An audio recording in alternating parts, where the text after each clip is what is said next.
CEO of All-Star Dental Academy. And I want to welcome you to Hope in Crisis, a three-part webinar series where we explore dental practice management, HR, technology issues to help you navigate the COVID-19 crisis. In our last webinar, which was yesterday, on your recording, whatever that might be, we discussed HR and employment issues. We had the great pleasure of having Adrian Twig from Ben Erickson, and all these webinars will be posted, the replay online on our website. We were also graced with Robin Reese, the VP of Coaching at All-Star Dental Academy and a Ben Erickson consultant, and she helped me with questions as well as answering questions. Eric Vickery, my longest standing coach, superstar, he was also available helping to answer questions.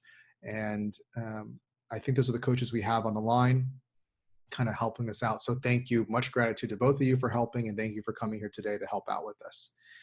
On this webinar, we will build on our HR discussions and add practical practice management steps to help your business and employees not just get through the crisis, but thrive on the other end. We will have we do have, and I'll introduce a proper introduction in a moment for our all-star head instructor, Larry Guzzardo, which we're of course super grateful for. And then tomorrow in our third webinar, we'll be exploring technological issues and resources taught by none other than the digital dentist, Dr. Lauren Levine. Remote access, HIPAA compliancy, and ways that we don't want to get our computers to get viruses. As we know of right now, obviously viruses don't travel from one computer to a person. That never happened, but we want to make sure that we don't have viruses in that situation. So today, let me introduce our special guest, Larry Guzzardo. Now, Larry Guzzardo was slated to do 5 presentations at the Hinman. And so we were able to grab him, and instead he's here with us virtually. So he really is a highly sought after dental practices consultant and international speaker. His skill and talent is offering we're all about practical, common sense solutions to improve your dental practice and be productive. Larry is a faculty member at the Dawson Academy, and most importantly, he's also Dental Academy's head instructor. Larry Guzzardo, thank you so much for joining us. You're welcome. I have to play these for my wife so I can hear, she can hear what you have to say. How special you are, how popular you are. She goes, look, big shot, you can take out the trash. You know what I mean? It was funny. A friend of one of my clients was like, his son saw me on YouTube. It's like, oh, is this guy a YouTuber? He's like, I'm not a YouTuber. Right, right. You know what? I'm just glad because this is probably since all of this kind of hit the fan about a week ago. Quite honestly, I don't think you and I have laughed once while all this was going on. Everything has been so serious, and there's a lot more to come, and there's still a lot more uncertainty. I am beginning to feel better about what's happening as we're going through it, knowing that I think we're all going to survive and come out of this intact. But honestly, I think this is the first time we ever actually made a joke about anything. I know in my mind, I'm like, is it too soon? Is this okay? Yeah. But no, I think moving ahead, I think in working with your teams, you may have heard a lot of all of this, but I just want to give you some basic pointers, simple ones, because I think there's a lot of information floating around. Much of it is good, some of it not so great. And Larry, before you begin, let me just outline the 4 things you're going to cover, and then you're off for the races. So there's going to be 4 things we're going to cover. The first is where Larry is going to talk about, and if you have any questions that come up, chat them along, do some Q&A. We'll answer them. We'll ask Larry. The first is team. The 4 steps to navigating the crisis is, first, we want to address the team situation. We talked a lot about that with Adrian, so we're not going to go into uber detail, but Larry can kind of summarize some of the basics you need to know. Number 2 is, what do we do with our patients? The third is, what do we do during downtime? Because there will be some downtime besides emergencies. And lastly, what do we do to work towards practice recovery? So those are the 4 things that will be going in. Larry. Okay, so let's kind of start with the team because patients uh, kind of roll right into that. Okay. The first thing that I'll just say to you is because there is a lot of information, and what I want is for your team to get information directly from you and not from other sources because they're reading things on Facebook. This doctor did this, this office is doing that. I heard this, I heard that. No, if they have questions, we certainly want them to ask you about it, but we want them to get information directly from you because that's going to be the best information to get. So, with that said, for your team, plan to have regular updates with them, whether you're going to email all of them with an update of what's going on. I think while people are anxious, if you could use a format like this, like Microsoft Teams or Facebook, that's what my family does. I've got a huge crowd in a family, and every night at 7 o'clock, we have a Facebook call. But whatever method that you want to use, you want to be able to be the main source of information back to your staff. And so I get it that there's a lot of uncertainty and there's a lot of unanswered questions. I think being honest with your team, saying, I'm not certain about how a lot of these things work. This is what I'm investigating. This is why I'm listening to things, the gang from All Star. I'm talking to my CPA. I'm talking with benefits people and things like that.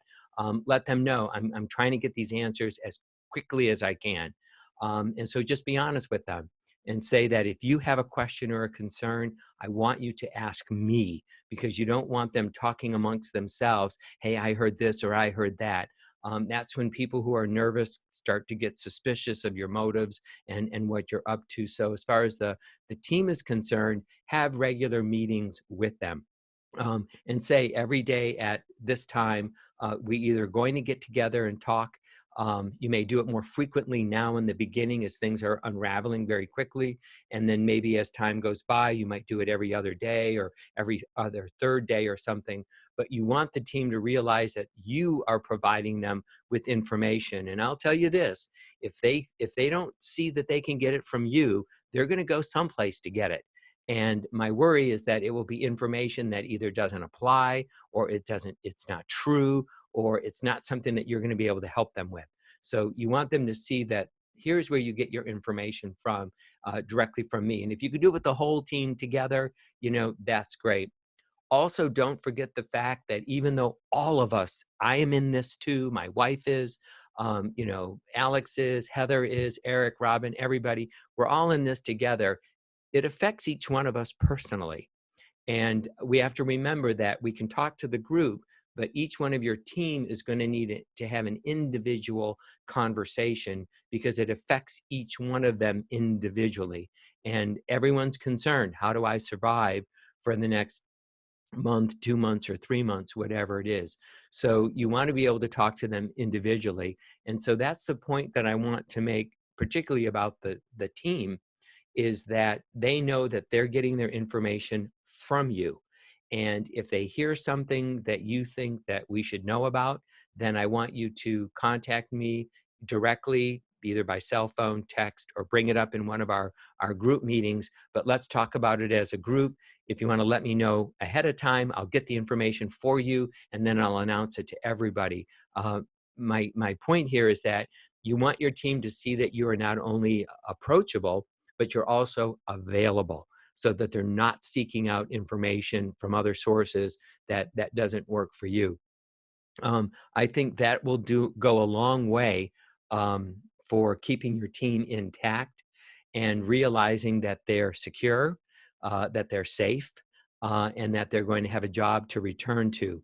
A lot of people are very suspicious that you have motives here, and perhaps some of you do. I don't know, but I know the biggest majority of you, your only motive is to be able to reopen and start taking really good care of your staff and your team, and taking really good care of your patients, so that we could just get back to the life that we knew just like 8 days ago. We want to be able to get back to that. So constantly communicating with them and communicating with them regularly will give them the sense that, you know what, we're going to get through this. My doctor is on top of it.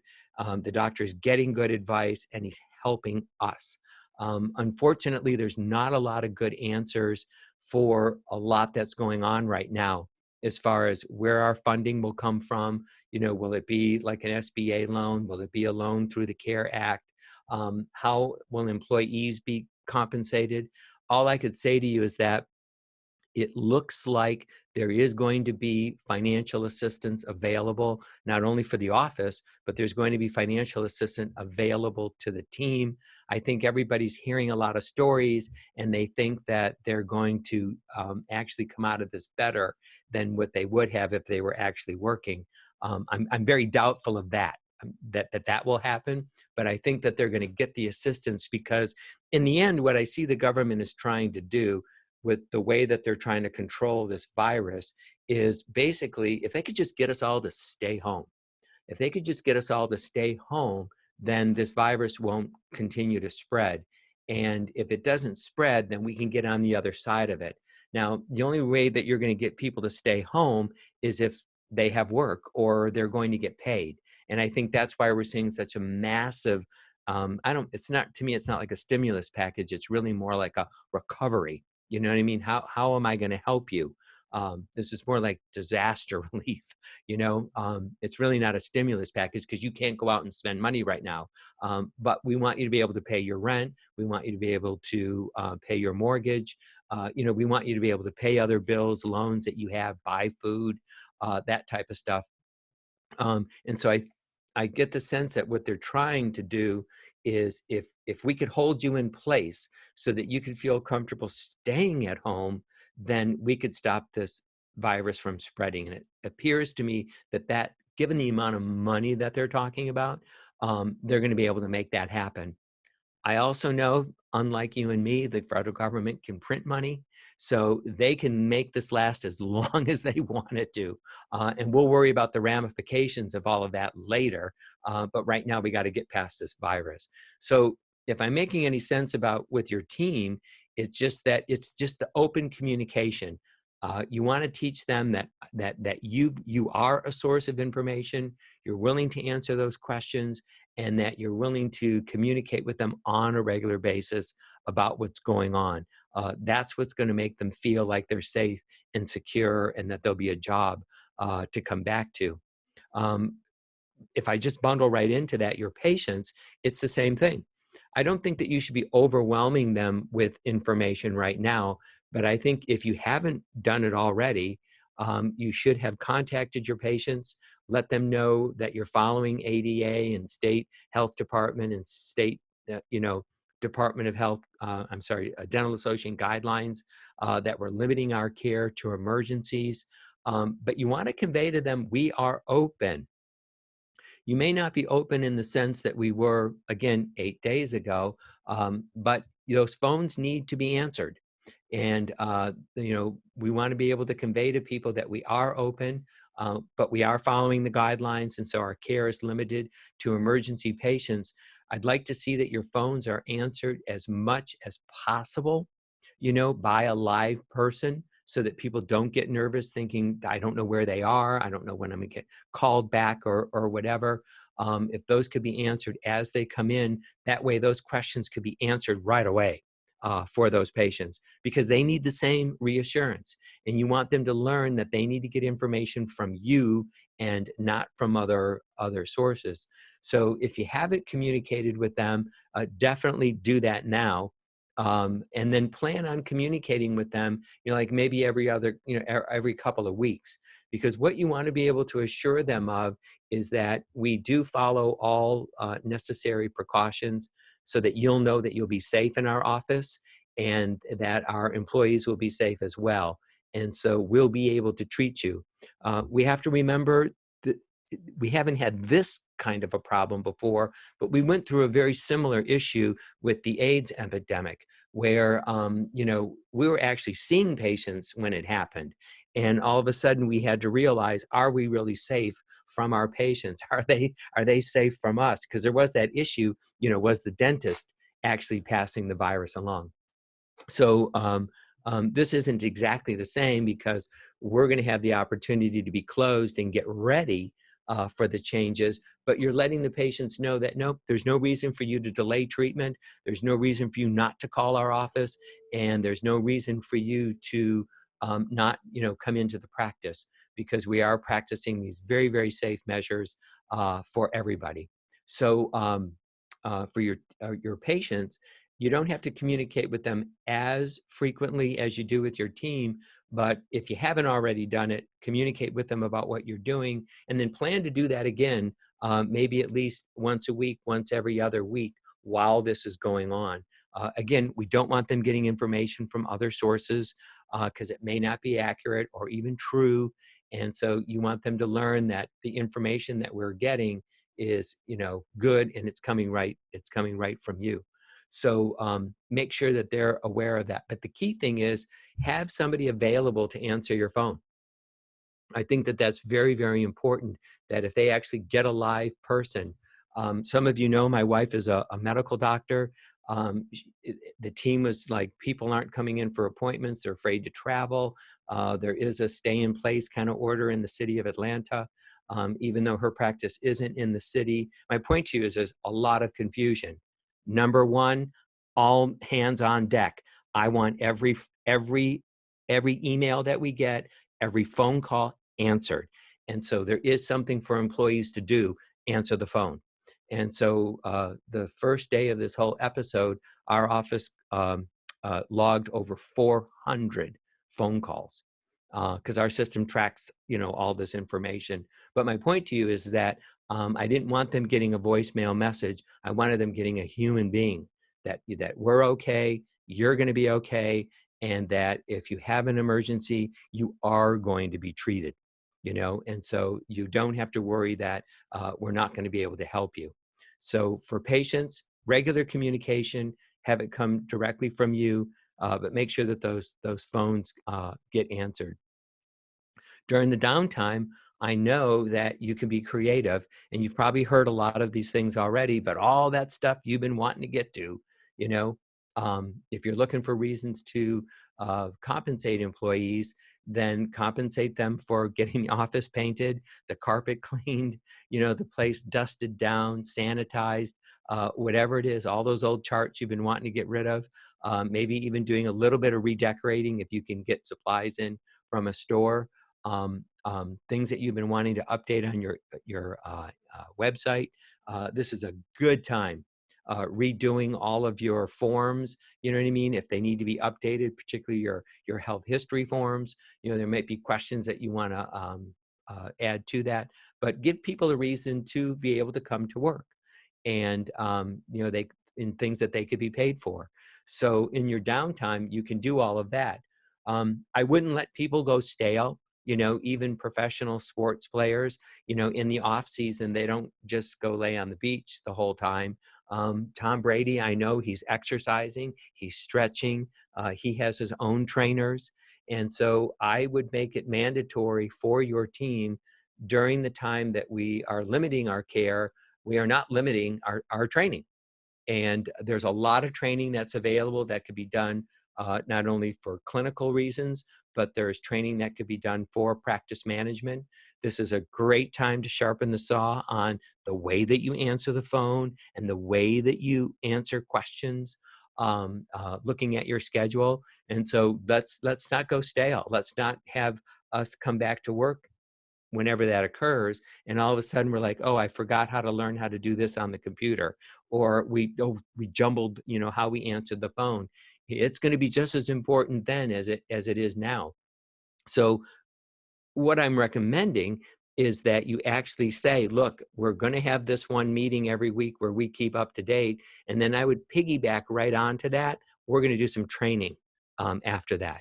And so it could be a wide variety of sources. Obviously, we've got a lot of information that's available for you on All-Star. But beyond that, there's a lot of other clinical courses. There's a lot of things that I know you've been wanting to learn about your computer system, your practice management software, for scheduling, for managing recall, even for charting, listing conditions, listing treatment. I mean, I could go on and on. If you think about all the things that you wanted to know about your system, but you always felt like you never had the time, unfortunately, now you would have the time for it. And I know that the people in those organizations would be happy to spend some time with you doing these things. So during downtime, my key here is don't every week announce like this is when the time is going to be. This is when we're going to have the meeting, because staff is going to be busy with other things going on in their life, and your employees are not terminated. We keep using that term. They may not be working right now, and they be getting unemployment, but it doesn't mean that they don't have a job. And just because they are coming into for a meeting doesn't mean that it will affect their eligibility for unemployment. That's not going to happen there. So I would have it as a preset time. I know at All Star, we have our preset Tuesdays at 11 o'clock. Our mastermind group meets Fridays at this time. It's helpful for me because it's on my schedule. And so as other things come up, I can say, no, I can't do it at that time because I have this other meeting already planned. And so you want your team to do the same thing. We Hey Larry, know. can I just jump in here, because you're giving so much great stuff. I just want to clear, because here's the thing, because I'm seeing a lot in the message board as well. Unemployment in this context, and you gave some really good verbiage to our All-Star students in our mastermind group, which was, what did you say? Like temporary work stoppage due to COVID-19. The employee is out of work because of the coronavirus work stoppage. And so what that means, this is involuntary. This is like a natural disaster. This wasn't voluntary termination. When we think unemployment, we think, oh, it's got these negative connotations. So the thing is, and we're using words like furlough, whatever, layoff. It really doesn't matter. You probably want to use words. You can use words that are less negative. But the point is that we're just using government assistance. That's what employment's for. We pay that, get that benefit. We're using that. And then, like what Larry's saying, I'm hearing you saying, Larry, whatever work can be done, training, whether it's practice management training, clinical training, calling patients, emergencies, there's things to do it, pay them for it. And that will just be that the employee will report that to the unemployment office, and that will be deducted from what's being assisted. Does that make sense? Is that what you're kind of? Correct. They'll adjust whatever what their benefit is. And what people are saying, just clarify this as well, that if they're paid, so if they're getting unemployment, that you still, and you ask them to do something, you still have to pay them. Correct. And that just gets deducted from unemployment because they're doing something. It's more like it's basically, look at it like the government saying, look, obviously the government would love you to pay him full time, but realizing you can't. So it's that, what is that shortfall, they're taking care of it essentially. But it's working almost backwards. Instead of saying, I can pay them what I can, and then you take care of the rest unemployment, it's really saying the opposite. We use the insurance and then you pay whatever you can. Does that make sense? Kind of a different way of looking at it. We're just using unemployment insurance to make up the difference between what they would have worked, you know what I'm saying? What they are working and what they would have worked. Nobody's actually going to be made whole during this entire process, although that remains to be seen, because in the CARE Act, they've increased unemployment benefits substantially. So that means people are going to qualify, or they're going to be eligible for a lot more in earnings. In the laws or in the declarations from the president that has already occurred, he has given the states broad latitude not interpreting, but in how they want to disperse unemployment benefits. So as far as I know, and Robin can certainly chime in here, as far as I know, they are providing, most states, I think all states at this point, are providing partial benefits. So that means if you call them back into work for a meeting, for training, for anything like that, and they get paid, it will not interfere with their eligibility for unemployment benefits. It's true in other circumstances that was true, but when this all happened, those rules kind of were put on the wayside. They're trying to be, and normally the government isn't, but they're trying to be as flexible as possible to make sure that people get benefits. And the reason why they're doing that is because in this system, the unemployment compensation system, it's the most efficient way for them to get benefits to people right away. And so they're just using a mechanism that's already in place. So there should be no downside for the employee to file for unemployment. And given the amount of money that they're pumping into the system, people should get a good amount. So the characterization is we're a team. Right, we're all in this together. Correct. And so we're using the assistance that's available to us. Because look at it this way: if you as a business owner, if you said, well, I'll go ahead and continue to pay you myself, first of all, you have limited resources.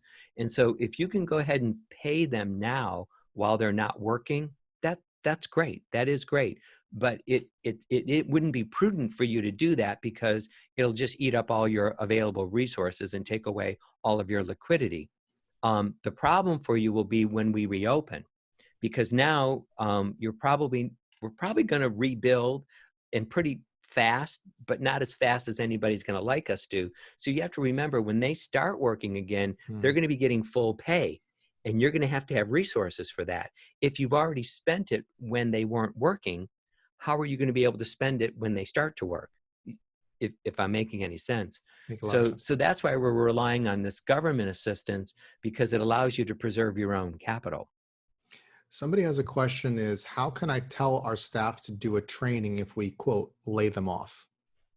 Well, I think we're getting into semantics here, because we're asking them not to report to work is technically what we're doing. But in the terminology of, you're not coming to work or you're not working because of the coronavirus work stoppage, the implication is that you haven't been terminated. So whether we call it furlough, layoff, or anything like that, right now, state governments get it, because I'm not hearing anything different, that you're not working because you can't, and it's because of the coronavirus. So I think we're playing a lot of semantics.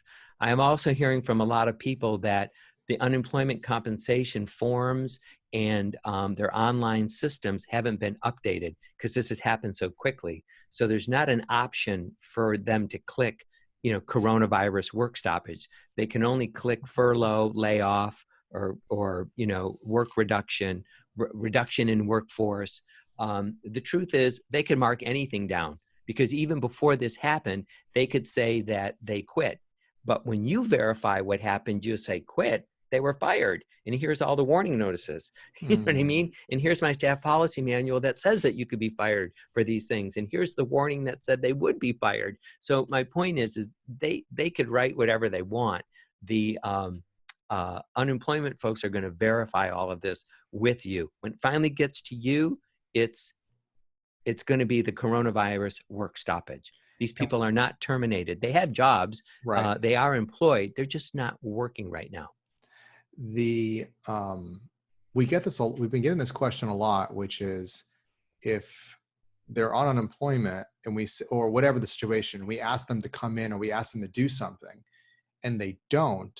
Now, assuming, of course, that when you're asking them to come in and there is a legitimate risk of exposure, or if it's highly minimized, then that's a different situation, because you can't force somebody to come in a situation that is not safe. But if they have the masks and they have protection, that's a whole nother. I don't want to get into that. Right, that's a different story. But I guess the point is if you ask them to do something that is safe and they don't want to do it.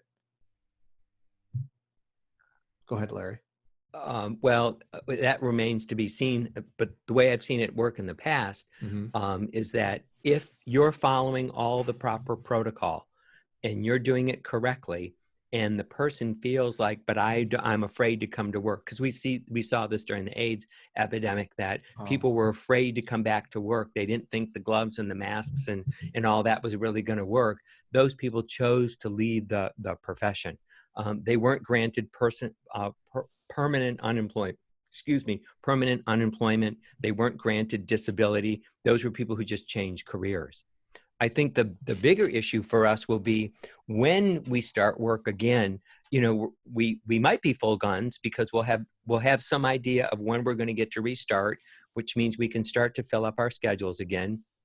And it's going to give us an idea of how full our schedule will be, like how much demand for hygiene services will there be, and so on and so forth. So the other issue could be that once we start again, will we be full guns? And so again, that's why the unemployment compensation insurance is important, because you can bring them back as you need them. And they'll understand, you used to work 35 hours a week. Now you're only being called back to work for 15. And so the way I'm understanding it is that they will continue to get benefits so long as they're eligible, even though they're not going back to full work. Excellent. There's a question here that is, there are a certain number of hours an employee can work before unemployment benefits cannot be applied. That was true up until now. And so again, the federal government has given the states a lot of latitude in providing benefits. Like, they haven't put a lot of strings on the money that they're providing to the states. So I think what we're going to find is they still can come to work. They still can do training. All this, they can't, if they do that, they can't do this. It's what we're going to find is that it's not going to interfere with it. The government is using the unemployment compensation system to have people be paid. Now, a big question that I've been seeing in our mastermind forum and other discussions that we had is the Family First Coronavirus Response Act. The question of whether dentists are exempt. I know one of our ADA executives who is on our chat, who's on this call here. That's something that the ADA, I've been told, is trying to get removed or get an exemption. Do you have anything? And of course, when I asked Robin and Adrian about this is an ongoing situation, but any care to comment about this? And for those who aren't familiar with it, what is it and what's the issue? The Family First Corona Response Act. Well, the first thing about that is dentistry may be exempted from that. And so the law doesn't take effect until next week. And so really what we have to find out is if we're exempted or not. You can continue to pay people. The problem is that it won't be, like you can give them sick time or pay time off. It just won't be eligible for any kind of a tax credit. Okay. So there we're kind of holding our breath to find out, is that something that's going to apply to dentistry or not? Yeah. And the question about, and Robin did a nice answer in the forum, we have to be very careful when we're asking people to come into work. We be very careful because of what's going on, whether this can be grounds for termination or something, because as she puts, we have to be very careful, tread lightly on this, until we get past the situation, like you said, with the AIDS epidemic, where, things were deemed safe and people didn't want to do, well, they went to the profession. I think the issue that we're going to see that will be more of a grounds for termination or employee you probably don't want to have is if you want to do training, you want to have conference calls, and they're not participating, they're not being helpful, they're not being a team player, right? Or you have front office that aren't going to call patients and help you out because they're still under your employee in many respects, and they should be acting the best they can, and you should be acting, both should be acting in good faith. You as a dentist understanding, look, this is scary, give them a week, maybe a couple of days. But then again, we still have to call patients. Like you said, with your wife, there was 400 voicemails. You got to call them back. We still need our team, despite the government assistance, to be calling patients back and doing things. And in a moment, I do want to kind of shift to that. And I want you to continue your list of what can we be doing with them. Let me just kind of go through some of the questions. We're getting a lot of questions. They come in bunches. Well, the issue is like, first of all, everybody's going to have a settling in period to figure out, what just happened to us. And so because some do have daycare issues and all of that, again, in my wife's office, the staff actually isn't coming into the office because we were already set up for them to be able to work remotely. So everybody is working remotely. And so they call in their hours every morning. They tell us what their hours are every night. So we have them clock in and out. And so we have a record of all of that. And they're all working remotely.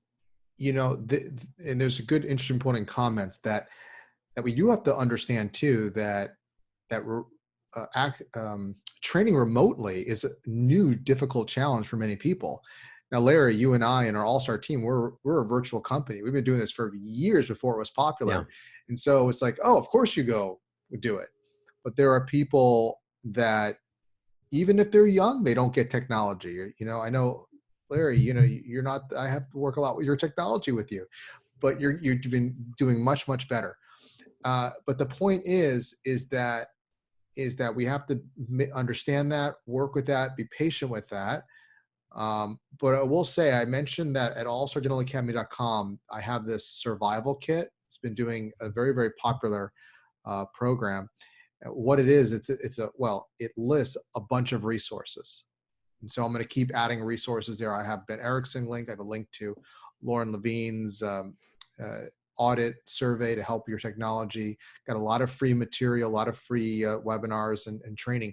But a few of the articles I have are about how to remote train, different resources. And we'll talk more about that tomorrow with Dr. Lauren Levine. The point is that the dentist is making, is there will be challenges and difficulties in ramping up. Because, I mean, your office, Larry, with your wife, they already had that in place, but there are some that dentists and others that just don't get computers. But I made some resources that help you get on board with it. And it's going to be a very short learning curve because we got to figure this out. Right. Well, even when I look at the meetings that we're putting together, they're all recorded. And so let's say you're having your weekly update meeting. It's going to be 1 hour that you're asking everybody to attend. You're right. You probably have some staff member every now and then. I have a childcare issue or something that's coming up. If nobody else is home who could take care of those children, again, because a lot of people are home right now and they're not at work. So, but let's just say there isn't anybody there. We also know that these meetings could be recorded, and I'm sure that there is some time that they could log in and listen to the call, and then they could type down their answers and send them in, and we'll answer them next time. A lot of it is, we're asking for flexibility. Just we need you to work with us. Yeah. And I love what you said, Larry. That's a really good point, because I see some dentists getting really upset with, they're not going to be on the call because whatever it might be. Look, my wife my son's getting virtual learning. And if you don't keep an eye on him, he's doing something else. He's on YouTube or something. So I think that you're right. We have to give considerations. And if they're busy, then we say, well, when can you meet? I'll send you the recording, or I will meet with you and get you up to speed. And maybe you have to have multiple sessions where you say, okay, well, let's do 2 sessions in the week, some for this, whatever. You have to find flexibility they have to be flexible and you have to be flexible to make this work, because when you're in a work environment, there's no distractions. You're home, you have kids, you have dogs, you have things going on. Don't expect a quiet office. It's going to be chaos going out potentially, because you can't go out of your house. You can't send your kids away. You don't have babysitting. You don't have school. So that's what it's going to have to be, is a lot of leniency, but we still find a way to communicate. So when there's an objection, you find a flexible response. Like Larry said, we can send you a recording. Just let's you and I talk about what you found useful in the meeting, and then we can add that to it. Did you do your training? Well, you can check. All-Star, for example, you can see, did they log in? You could see their training. Show me your score. Send me your notes. Let's talk about it. I can't make the team meeting where we're discussing. That's okay. When can we meet? I'll personally meet with you. Or I'll have Cindy from our office get you caught up and you guys will meet. It will get done. So my point is, and what Larry's point is, I know in a physical environment, you expect everybody, we're huddling, we're together. How dare you break the huddle? This may be all around. We have to find different hours of the day to make it work, but we will. And obviously you'll see people who are taking advantage. They're not available for anything. That's not reasonable on their end, but both sides have to be reasonable and have an expectation. This is going to be very flexible. Yep, because there's some things that we want you to be able to take care of during this downtime. Now, if you're someplace where they say you can't go out, you can't turn on, you don't have a remote availability, you're not allowed to go out of your house, and you can't go to the office, and okay, we just have to accept that maybe everything for you will just be frozen until you can actually get back to the office. But, we want your schedule to be maintained for when you reopen. And if there are people on your schedule right now that are being affected, our recommendation is that they don't get a text or an email message or something like that saying that they don't have an appointment. Again, we're trying to keep up that contact with them. I think that all of those patients should be called personally. Again, if it's totally impossible, we understand, and we'll just have to accept that you won't be able to do this. But we know in most cases, you probably could get a hold of a computer, or someone can travel to the office and they can get on the computer and they can make these phone calls if it can't be done remotely. But you definitely want any affected patient to be contacted by you personally to answer their calls. Larry, before you go, let me just comment here. I'm getting a lot of HR questions. I want to just pause that a little bit, and I want to direct you to a couple things. We do have the replays are on YouTube. They're on Facebook. We do Facebook Live as well, so you can see the recordings immediately. We will be posting it on the All-Star website shortly as well. If you go to the survival kit, allstardentalacademy.com/survival, you'll see an interview I did with Robin Reese, who's on the call as well. And we spoke about the different capacity situation and how that works, because I see a lot of questions of, do I have to pay a hygienist the same rate to do All-Star training? No. So you can check it out. She talks about that at length, and we cover this in detail with Adrian from Bet Erickson. Larry, what else? So with the remainder of our time, we talked about the team, what to do about the team, right? We're going to be taking advantage of government and assistance. With patients, we're letting them know. I think you kind of spoke generally to that in terms of being able to respond to them. I know you said so many times, make sure you are able to answer your phones. It makes your patients feel safe. If it's like they call and nobody answers, they feel it's like a ghost town. So you have to be there some way. If you have the technology to do it, that's wonderful. Do that, but keep your patients in the loop. Yep. Almost every phone can be forwarded at this point. That's true. If you can't do voice over IP VoIP, move it over where you have a hotline at the house, then you can, any phone, even a copper phone, which is old, can be forwarded through AT&T, Verizon, whatever you're using, right to a cell phone. So it can be done. There's no excuse. And, we'll talk more about this tomorrow with Dr. Levine about ways of remote logging in and things like that to keeping things protected. Larry, give me a list a little, and you may have mentioned it, maybe you can repeat it again. What are things that we should be doing in downtime? Yes, emergencies are things that come up. We will do that. What else? Give me a list of things that we're doing. I know Michael, one of our All-Stars, is saying, do All-Star training. Yes, you want to do All-Star training for those who are All-Stars. What else are you doing, especially if you're, and you can give two capacities. One is if you're allowed to go to the office, what can you do there? And if you're not allowed to go to the office, what can you do remotely and again, you're a practice management consultant. We want to utilize our time properly. There's a lot of things that people said they wanted to do, never was able to do it. So what are some things they can do? Well, there's definitely marketing things. I met with the staff just on Tuesday. I think it was yesterday. But anyway, we talked about marketing, about videos that they could make, because those could be done remotely. They wanted to make videos of post-op instructions. They wanted to make videos of frequently asked questions. And so those are things that they could do at home if they had an iPhone and things like that. The quality is very, very good. They were actually redoing their post-op instructions. So those that could be done remotely. They were going through photographs and trying to get them organized by types of conditions. Let's get a set of pictures of broken teeth and then how we restored them. And then let's get missing teeth and how we restored them. And they're getting them all in folders so that when they want to show these things to patients, they're very easy to be available. Well, it's interesting you mentioned the videos. What do you think people are going to be when they have all this downtime?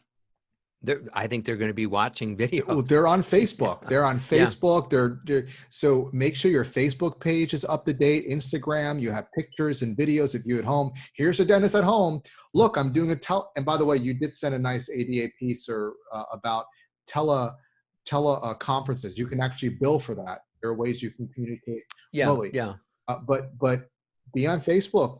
But people are going to be watching videos. But I'm thinking even for when you return, these videos will all be done and they can be loaded to your website. Right. But most offices never have time to do them. That's true. They can certainly do those things now. So you can have, so for example, you can have videos where you put a phone or a tripod, whatever, and you're doing videos about crowns or about your office or about something that you can then use that content later in multiple capacities. You can be going through your before and after photos that you always wish you could go through.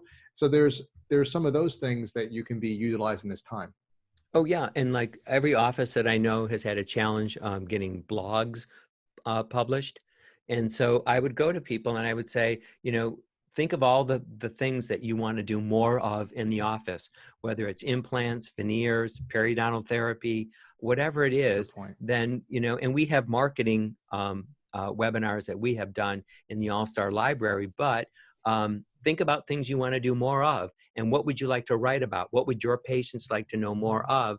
Let's get a library of blogs. One thing you could be doing, and it was Deepak made a good point, and we heard this earlier from one of our all-star students, is that the concern is when we come back, some people may be concerned about coming in and afraid. I think right now, do the research, put it on Facebook, blog about it, or you can start now the process of explaining to people that dentistry has been on this front for many, many years before it was popular, of how we deal with the aerosol issue. That's what we do, and how we're protected, how you're protected, what we do, so you can start building the public's trust. Well, that's part of the communication that you should be having back to your patients. Okay. So you can write newsletters to your patients too. Yes, yes, or as well as create a video. But my point is you don't want them hearing from their neighbor, oh, I heard you shouldn't visit the dentist because they have all these aerosols and you're going to suck it in and you'll die, that kind of stuff. And Michael had a good point about you can build some relationships with your specialists like endo, oral surgeons, and others. So you're utilizing this time. You can send them gifts. So there's a lot of things you wish you could have been doing that you can do, because we're going to use this time effectively. Yes. And so again, many of these things that you're asking them to do can be done utilizing the different capacity rate. So you don't necessarily have to pay their full wage, but you could pay what you can afford.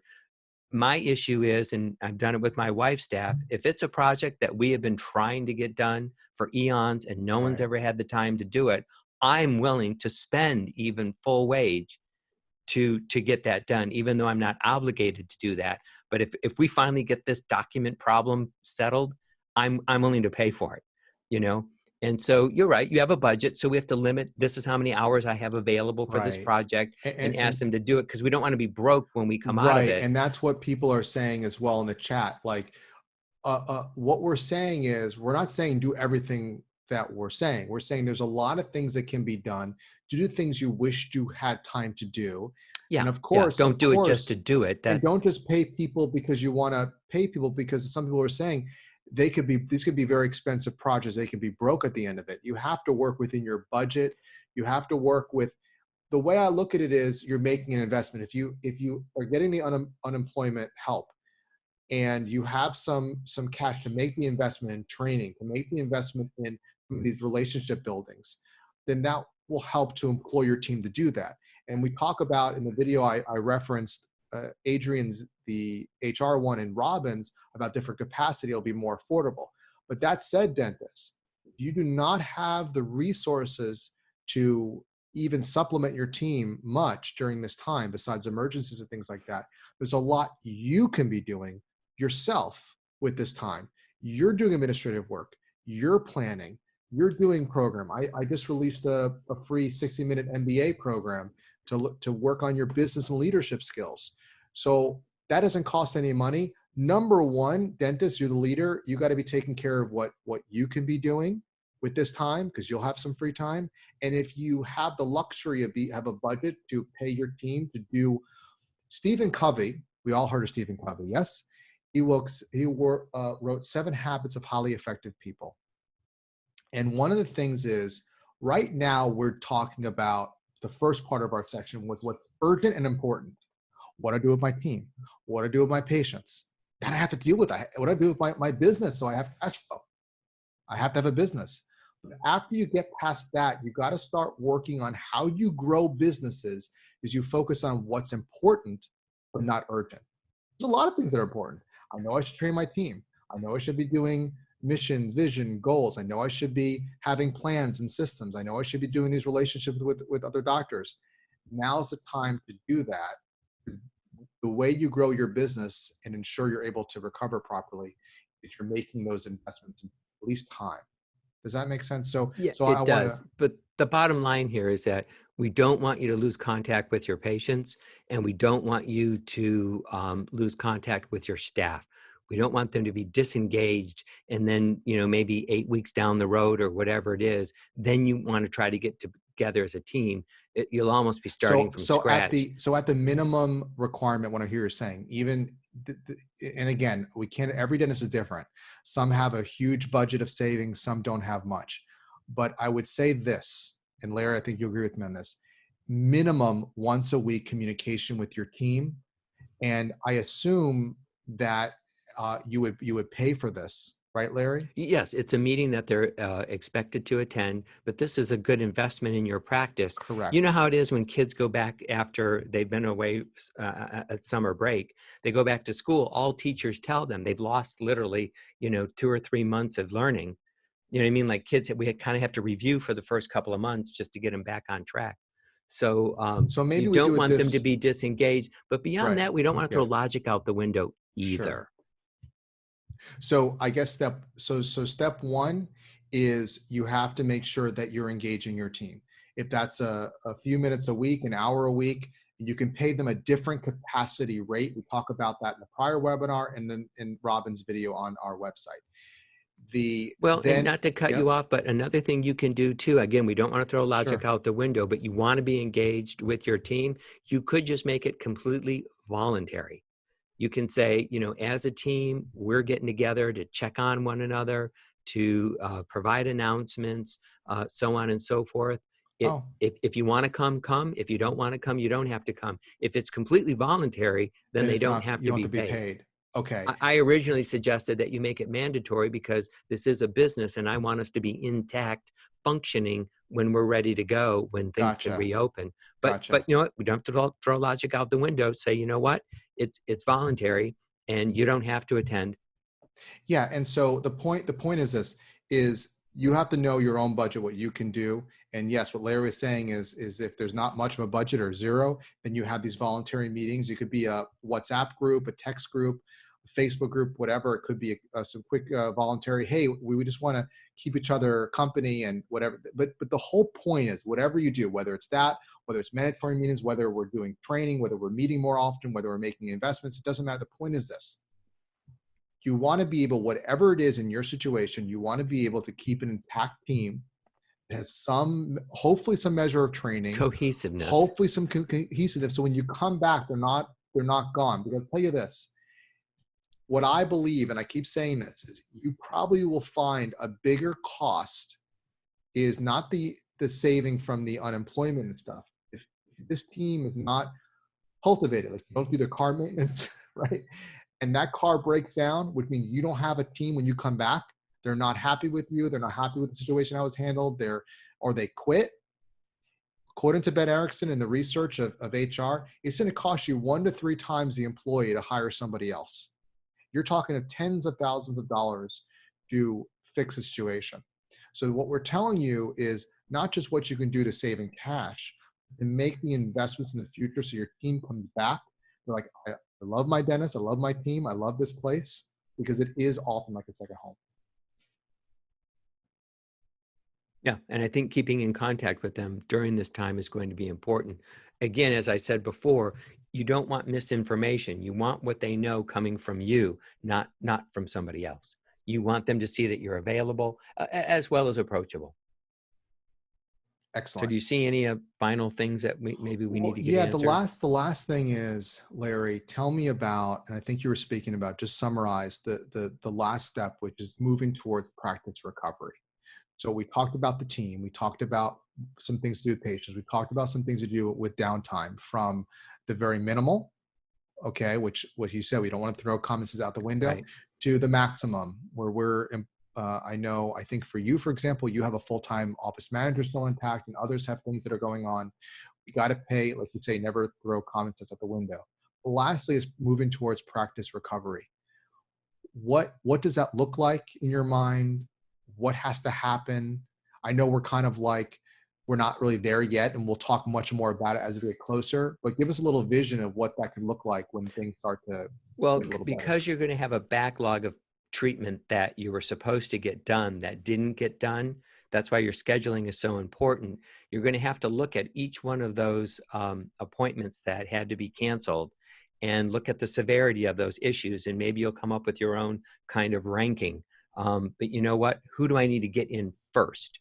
I still recommend that you keep to your pre-blocking, because that's what allows you to get a little bit of everything done every day. We still don't want to, wear ourselves out either by giving us too much of one kind of work and not enough of another. We also want to be able to regain our productivity goals and our collection goals as quickly as possible. So pre-blocking is the best way to assure that that will happen. But we got to be smart about it, because you've got this huge backlog. So you'll have to look at who had to have their appointment replaced, rescheduled, and who do we need to get in sooner, and who will we be getting in a little bit later. Now, whenever you start coming back in, my sense is most restorative schedules don't have anybody there. So it'll be easy for you to kind of decide, who's coming in sooner and who's coming in later. You'll also have to decide, depending on the demand, do we need to work some additional days just to catch up with the backlog? Initially we were thinking you would work additional days to make up for lost pay. But now, a week later, we're thinking most people won't have a situation where they've had lost pay, because the government's going to help make up for the difference in unemployment insurance and maybe things through this CARE Act. We don't know for sure, but it doesn't look like people are actually going to be out pay. And so you may not be making up days for that reason, but you may be putting in some extra days just because we have so many patients that haven't been treated, and we got to get them in. So I think looking at who had to be rescheduled, what is the severity of their treatment, and who needs to go first is probably the first way to begin. Otherwise, I think you're going to start seeing new patients again. So keeping up with that phone training is important. Because now you've got a backlog of people who've been wanting to go to the dentist, but for these reasons couldn't. So I think new patients are going to pick up right away. There may be more emergencies than what you have anticipated, but I think paying attention to your schedule, if I'm answering your question, that's going to be important. If you're in one of those situations where people couldn't work remotely and your billing didn't get finished, insurance claims didn't get finished, insurance inquiries, like a claim was filed, but then they had questions and we never got to answer those for 5 weeks or something like that, you're going to have that type of backlog when you come back in. And so just putting a plan together to run your pending insurance reports, if statements haven't gone out, you get what I'm saying? I think your billing, your insurance, working with new patients, and just the maintenance of your equipment, like getting everything restarted again, is going to be a big part of the recovery. What I anticipate is that it could just be a flood, like day one, all because we're going to know at some point you're going to be allowed to reopen in like 3 days or something like that. I don't think it's going to go from one day you're closed and then they're going to go tomorrow you can open. I don't think it's going to be that quick. I think they're going to say, hey, we see a flattening out of the spread of this virus, and so in 2 days or whatever you can open, which means we're going to have a little bit of time to prepare. But in the meantime, your billing, your insurance, your phone for new patients, And and block getting your scheduling and equipment. scheduling, Yep, because that has. there's a great resource on the survival kit You can get the Dental Practice Excellent book, and there's also a webinar. And I put that together, but the scheduling part is heavily borrowed from and taught by Larry Guzzardo. That's going to be great to learn those. This is a free training for block scheduling as well as some phone skills. Because you're right, when this all comes, we have to be efficient to be able to handle. Because we can't overwhelm ourselves either. It's true. That's true. Excellent. And then I think we can kind of conclude with this. I see one of our mastermind members was posting, Michael, those who stay together through this emergency will have bonded together through this crisis. Eric, I see you came on board. Did you want to say something, Eric? I just think we get a lot of the same questions, and unemployment pay, and yet there's still a bill that's going to come probably tomorrow through the Senate, which is the CARES Act, which is going to allow people to rehire their employees with government money. And that's what we're seeing anyway. And so, yeah, they may be on unemployment now, but you're probably going to be able to rehire them, pay them 100% of their wages, and have them work remotely for you. So the guilt will be gone. The team camaraderie will come back. There's still a lot of things we need to see about that, as well as that money can be used if you're worried about paying somebody from the FMLA Act or whatever it is that you feel like you have to pay them for family medical leave. There's going to be money coming to you to help pay them. So yeah, there's a lot of flexibility. I just avoided talking about it because maybe I might put my cynical, right? We don't know. It just went from the Senate. It went to the House. We're praying that they're just going to vote for it the way it is. Yes. But we know how these people are. Yeah. I hate to be that way, but I don't want to talk about something that may or may not come in. Oh, we see Robin. Hey, I just want to say, Eric Vickery, you have the fastest fingers in the West. I barely had a time to write yes, and Eric's already answered the question. I beat him once. I got him once. This guy was Johnny on the spot. So, Eric, thank you. I just wanted to say that in public. Yeah, we're all in this together. I think that's his new nickname. I like what Mike Edmonds had to say. Quick fingers.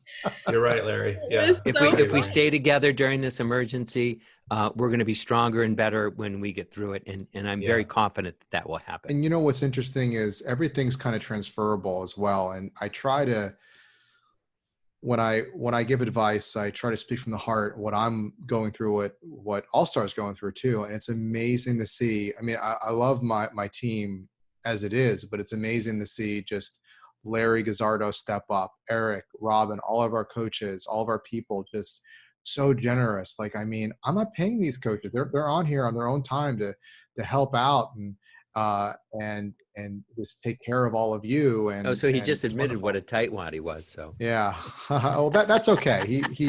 He does pretty well because he helps so many. Now we don't have to say it to your face. quick finger, Eric. But But that's the thing is, as you can see, we're a happy team.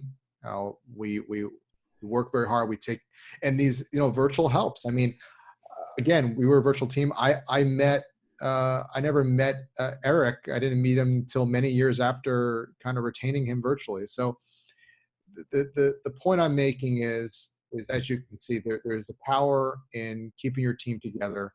You can do it virtually. Absolutely. We've demonstrated that. Again, most of my team I've never met until years later physically. So it can be done. Technology is there. It's phenomenal. It's easier than ever. And keep hope. Keep hope. That's what the whole name of this was, is you got to keep some hope in crisis. And we'll kind of leave it at that. Larry, did you have any final words to say? No. I think it's all been said. We need to take a deep breath.